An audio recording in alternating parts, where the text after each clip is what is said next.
It is with great pleasure that I get to introduce to you our 2023 commencement speaker, a role model for us all, Mrs. Stephanie Mulligan.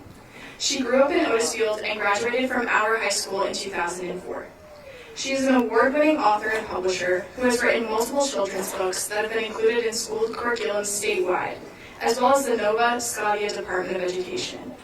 She is also the founder and CEO of Mixed Books, a Maine-based children's book publisher whose core focus is producing children's literature stories that encourage hands-on learning. She has appeared on the cover of Maine Woman magazine, was included on the Best Ever Used Network's list of 100 people to watch in 2023, and received a gold medal from Best of 207. One of the things I admire most about Stephanie is that she loves Maine, and although her family and work temporarily brought her out of state, she is now settled back in Lincoln, Maine with her husband and 3 children. Stephanie truly values her Maine community and has kept in touch with her roots. She has given freely of her time by participating in television interviews and traveling the state to give educational and motivational presentations. The Portland Press Herald referred to her books as the best of Maine for children's books. And to quote Stephanie directly from her book, How to Catch a Keeper, "Rain or shine, we'll always have fun.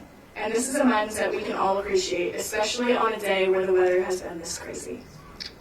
Stephanie, thank you for being here to celebrate our commencement. I am so excited to be joining you as a Viking alumna tonight. And on behalf of the class of 2023 and the Oxford Hills community, welcome home.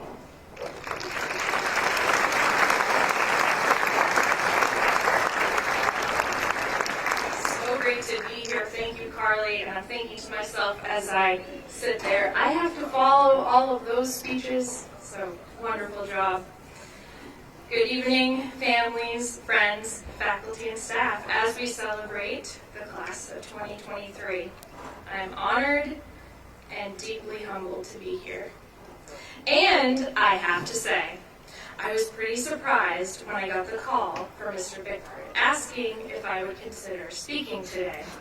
Naturally, I began to spiral, and the self-doubt began to flood my thoughts, but I quickly responded enthusiastically. Then I took a deep breath and said to myself, as any millennial would, I'm good enough, I'm smart enough, and doggone it, people like me. That's what I keep telling myself anyway. Thanks for laughing, Mom. I am just a kid from Oxford Hills. You are just a kid from Oxford Hills. You should be encouraged. One of the biggest reasons I am here today is not solely based on any specific talents I might seem to possess, or because of any assortment of accolades I have acquired. It's mostly because of all the encouraging voices I have cheering me on. In 2006, as a 20-year-old, I sat down one day and decided to write a poem about my summer job working on a lobster boat called The Lucky Catch. I wanted to capture the moments I experienced with people from all over the world who came to learn about lobster fishing. I read the poem to Mom on the phone, and even though Mom was adamant this poem would make a lovely children's book, I was not confident in the least bit, and in fact, I shelved the story for 6 years. Until 2012. When I became pregnant with our first child. I felt as though if I never finished my story now, before the baby came, it would never happen. I remember sitting in our hotel room in Foxborough, Massachusetts, while my husband was playing for the New England Patriots. I have in my notes to pause here in case anyone wanted to cheer for the New England Patriots. All right. It's all right. I never watched football before I met my husband. I was too busy, playing the trumpet at the football games, and so I didn't pay attention. I finally decided to pursue the idea of getting my story published, but again, my lack of confidence was holding me back. Then, I decided to email a longtime friend and someone who would eventually become a mentor. She has been one of my biggest cheerleaders from the beginning, and this particular individual is sitting behind me on this platform tonight. Judy Green has been in my life since I can remember. I don't know if she realizes the impact she has had on me. Judy was one of the very first people, besides Mom, to read the manuscript of my first children's book.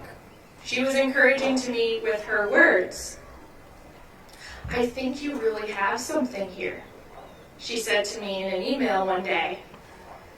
So, sharing a simple sentence of encouragement can hold so much weight in the trajectory of someone's life. Even though I had multiple rejections from publishers, I always hung on to the encouraging words from family, friends, my pastor, and church family. And yet, another 5 years went by until I made the decision to self-publish my book. When I sat down with a spiral notebook that one day in my early 20s, I had no idea it would be a 13-year project. Now, my company is publishing the work of other authors and illustrators, and we will have a total of 30 books in our collection in the next 2 years. Thank you.